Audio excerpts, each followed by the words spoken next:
Assalamualaikum warahmatullahi wabarakatuh. Kami dari kelompok 4 pembelajaran fikih akan menjelaskan tentang alat peraga. Nah, yang pertama adalah pengertian alat peraga. Secara umum, alat peraga adalah benda atau alat yang digunakan untuk melaksanakan kegiatan pembelajaran. Menurut Muhammad Yusr Usman, alat peraga adalah alat-alat yang digunakan oleh guru ketika mengajar untuk membantu memperjelas materi pelajaran yang disampaikan kepada siswa untuk mencegah verbalisme pada diri siswa. Menurut Depdikbud, alat peraga adalah alat atau benda yang digunakan atau ditunjukkan dalam pembelajaran yang berfungsi untuk memperjelas dari memvisualisasikan ide atau pengertian tertentu. Sedangkan menurut Aristo Rahardi, alat peraga adalah alat atau benda yang digunakan untuk memperagakan fakta, konsep, prinsip, atau prosedur tertentu agar tampak lebih nyata. Dari beberapa pendapat tersebut dapat disimpulkan bahwa alat peraga adalah alat yang dipakai guru dalam kegiatan pembelajaran sebagai alat bantu di sekolah untuk mencapai tujuan yang diinginkan. Nah, dengan ini alat peraga itu merupakan bagian dari media.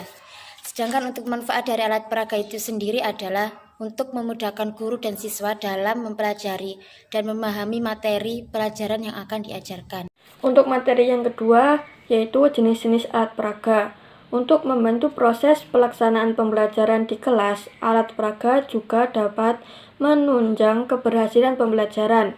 Jenis-jenis alat peraga ada 5. 1. Alat peraga lihat atau visual aids. Alat peraga ini berguna di dalam membantu menstimulasi indera mata saat pembelajaran berlangsung. Alat peraga ini ada 2, yaitu alat peraga yang diproyeksikan dan alat peraga yang tidak diproyeksikan. Kedua, alat peraga dengar atau audio aids. Alat peraga dengar ini berguna di dalam membantu menstimulasi indera pendengaran saat pembelajaran. Yang ketiga, alat peraga lihat dengar. Alat peraga ini adalah gabungan dari alat peraga lihat dan alat peraga dengar, atau yang biasa disebut dengan audiovisual. Yang keempat, alat peraga rumit. Alat peraga rumit adalah alat peraga yang bahan dan alat pembuatannya sulit didapat, mahal, sulit digunakan, dan penggunaannya dibutuhkan keterampilan atau fasilitas yang memadai. Yang kelima adalah alat peraga sederhana. Alat peraga sederhana adalah alat peraga yang dapat dibuat sendiri dengan bahan-bahan yang mudah diperoleh, seperti bambu, karton, kaleng bekas, koran, dan lain sebagainya. Oke, selanjutnya saya akan menerangkan tentang materi beberapa alat peraga yang dapat digunakan dalam pembelajaran fikih di MI. Yang pertama yaitu ada gambar. Gambar itu yang sering dikenalkan oleh guru, yang sering dipakai, yang sering digunakan oleh guru saat pembelajaran. Karena gambar disenangi oleh anak-anak, diperoleh dalam keadaan siap pakai, dan tidak menyita waktu untuk mempersiapkannya. Yang kedua yaitu lagu. Lagu merupakan alat peraga yang baik untuk membantu proses belajar. Lagu mendukung dan mampu memotivasi siswa dalam belajar. Sebab dengan siswa menyukai lagu dan siswa juga suka bernyanyi, maka siswa akan antusias dalam mengambil pembelajaran. Yang ketiga yaitu alat perekam.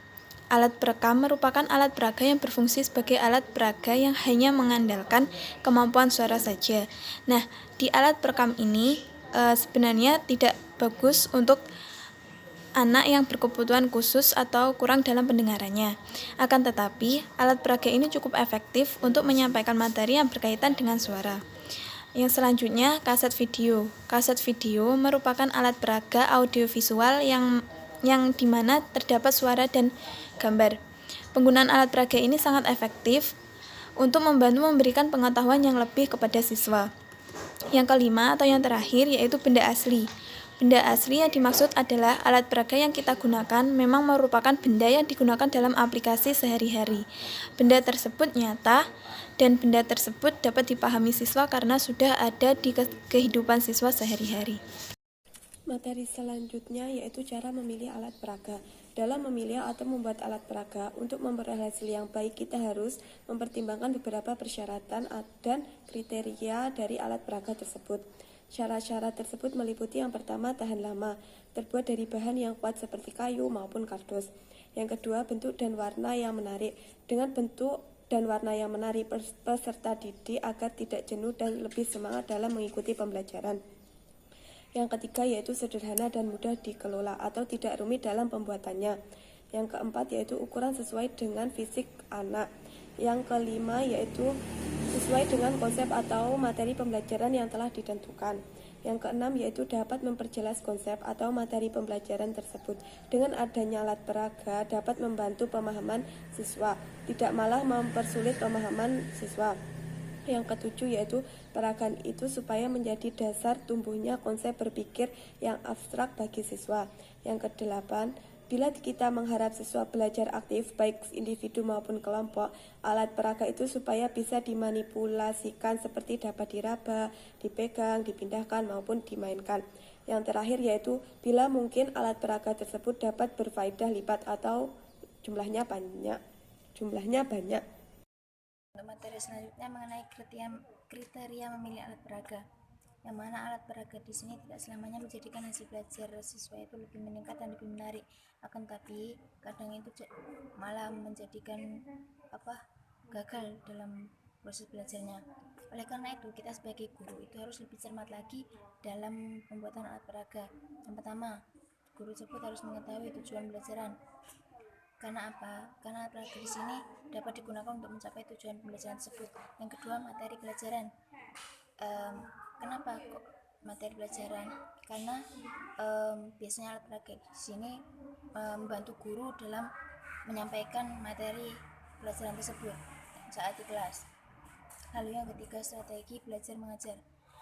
Dengan menggunakan alat peraga ini akan lebih memudahkan guru dalam menerapkan strategi yang telah dibuat. Lalu yang keempat, kondisi kelas. Kenapa kondisi kelas? Kondisi kelas di sini tidak sembarangan setiap kelas dimasuki, jadi hanya kelas-kelas tertentu. Lalu dalam memilih alat peraga yang akan digunakan itu hendaknya memperhatikan beberapa hal di bawah ini.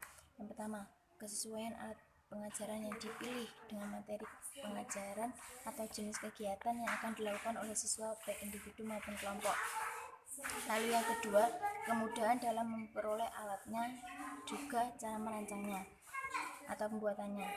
Jadi yang ketiga, kemudahan dalam penggunaannya. Jadi alat peraga tersebut memudahkan guru sendiri, jangan sampai alat peraga itu mempersulit gurunya dalam proses pengajaran.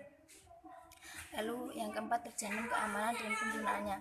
Jadi jangan sampai alat peraga tersebut dapat melukai siswa maupun gurunya sendiri. Yang kelima, kemampuan dana. Maksudnya di sini kemampuan dana di sini janganlah sampai membuat alat peraga terlalu mahal, melainkan sederhana namun bisa multifungsi gitu loh. Terus yang keenam, kemudahan dalam penyimpanan, pemeliharaan dan sebagainya. Jadi alat peraga di sini jangan hanya sekali pakai, melainkan bisa digunakan nanti untuk bulan depan atau tahun depan gitu. Jadi awet, terus mudah digunakan, juga mudah dalam pemeliharaannya atau penyimpanannya. Poin D, yaitu mengenai kelebihan dan kekurangan dari sebuah alat peraga.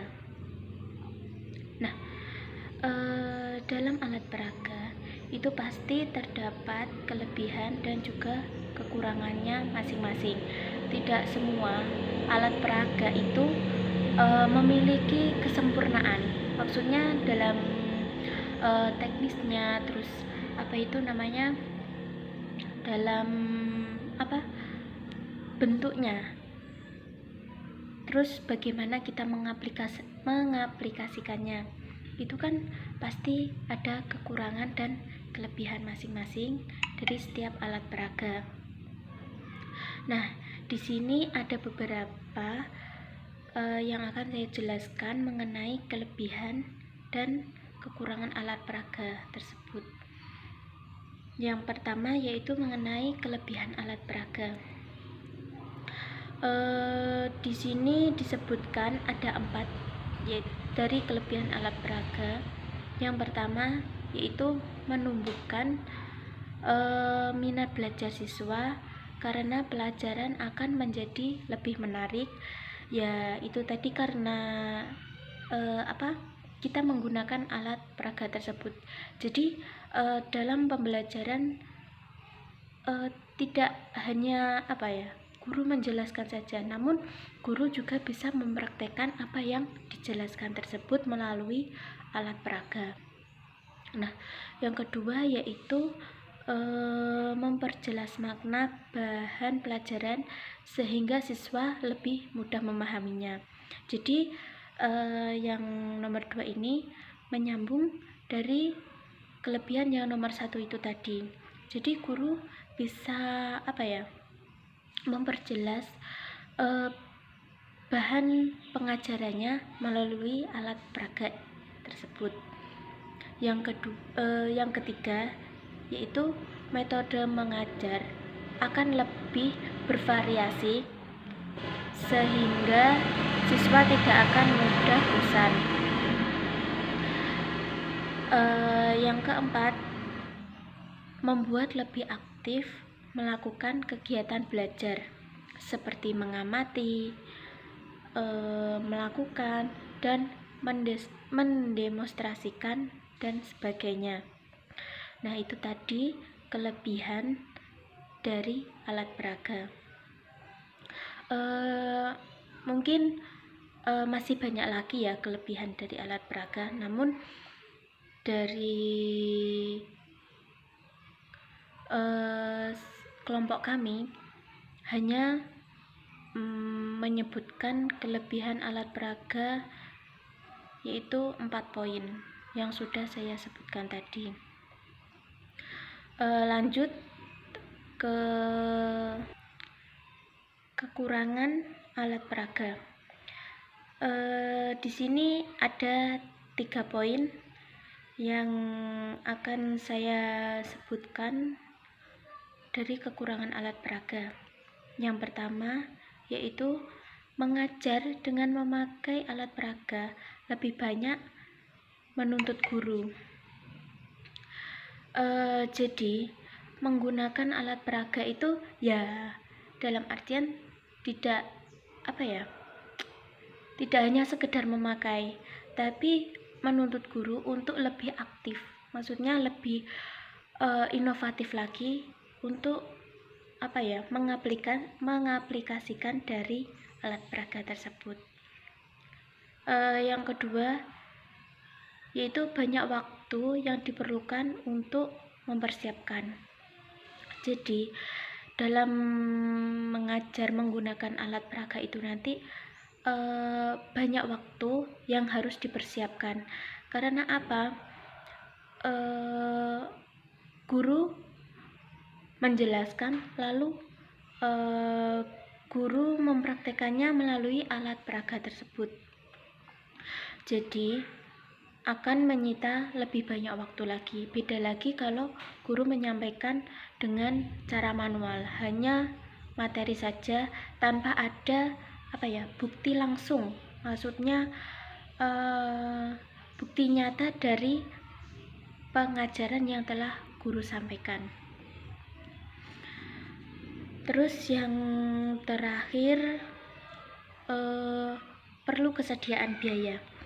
Jadi dalam guru menggunakan alat peraga itu memerlukan cukup biaya. Walaupun hanya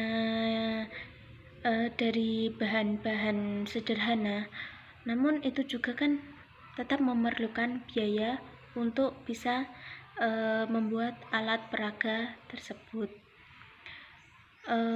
Itu tadi kelebihan dan kekurangan dari alat peraga. Ya mungkin tidak keseluruhan bisa saya sebutkan, tapi itu bisa mewakili dari kelebihan dan kekurangan alat peraga. Presentasikan contoh dan cara mengaplikasikan alat peraga mata pelajaran fikih. Nah, di sini ada contoh alat peraga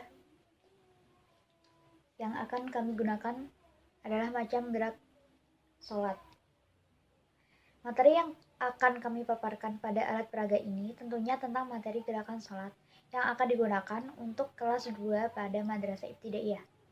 Dan cara mengaplikasikannya, misal dengan guru menunjukkan gerakan takbiratul ikram, itu dengan cara mengangkat kedua tangan seperti ini di telinga, di belakang telinga seperti ini. Selanjutnya adalah gerakan sholat bersedekap dengan meletakkan tangan di atas perut. Bisa dilihat. Gerakan sholat selanjutnya yaitu ruku. Gerakan ruku seperti ini dengan kepala lurus dengan punggung. Lalu tangan menyentuh lutut. Bisa dilihat.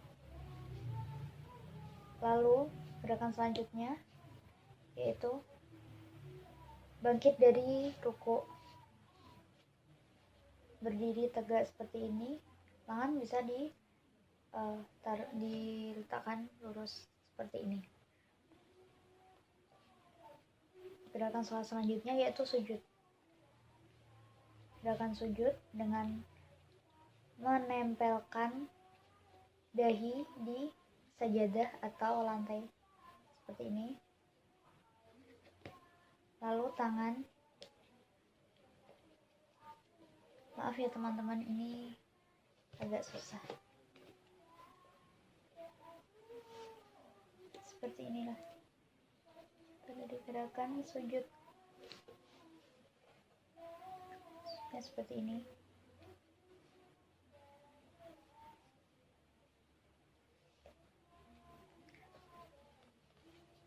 Seperti ini. Ya, yang selanjutnya adalah materi tentang manfaat alat peraga. Seperti yang kita tahu, alat peraga adalah alat bantu pendidikan yang digunakan guru untuk membantu guru menyampaikan pesan atau materi kepada peserta didik. Kemudian, adapun manfaat-manfaat dari alat peraga adalah yang pertama, membantu guru memberi penjelasan konsep. Yang kedua, membantu guru merumuskan atau membentuk konsep. Dan membantu guru memberi penguatan konsep kepada siswa. Tentunya kita tahu bahwa peserta didik usia sekolah dasar atau madrasah ibtidaiyah adalah peserta didik yang berpikir secara konkret atau nyata. Maka dari itu, para peserta didik usia sekolah dasar akan kurang memahami ataupun sulit menerima mata pelajaran atau materi pembelajaran, maksud saya, yang disampaikan secara abstrak ataupun hanya sekedar membayangkan. Maka dari itu, jika hanya membayangkan, maka akan menjadikan berbagai jenis persepsi yang ada di kepala peserta didik. Tentu saja alat peraga ini sangat bermanfaat untuk guru memberitahu penjelasan kepada siswa tentang konsep materi pembelajaran tersebut agar lebih seragam dan dapat dipahami semua siswa. Kemudian yang selanjutnya adalah melatih siswa dalam keterampilan. Tentu saja dalam pembelajaran menggunakan alat peraga tidak hanya guru yang mengaplikasikan alat peraga tersebut, tetapi siswa juga harus diminta untuk mengaplikasikan alat peraga tersebut untuk agar siswa mampu memahami materi pembelajaran jika dia menerapkan atau mengaplikasikan alat peraga tersebut. Yang selanjutnya adalah melatih siswa dalam pemecahan masalah. Tentu saja dalam pembelajaran, pemecahan masalah sangat penting diberikan kepada siswa untuk membentuk cara berpikir yang kritis dan analitik. Kemudian yang keenam adalah melatih siswa dalam pengukuran. Kemudian yang ketujuh adalah mendorong siswa untuk berpikir kritis dan analitik seperti yang tadi sudah dijelaskan. Yang kedelapan adalah meningkatkan motivasi siswa seperti dikutip dari penelitian Higgins dan Sweden tahun 1976, seperti yang ada di dalam makalah disebutkan bahwa Motivasi atau minat siswa terhadap suatu pembelajaran akan meningkat jika ada penggunaan alat peraga dalam pembelajaran tersebut dibanding dengan tidak adanya penggunaan alat peraga.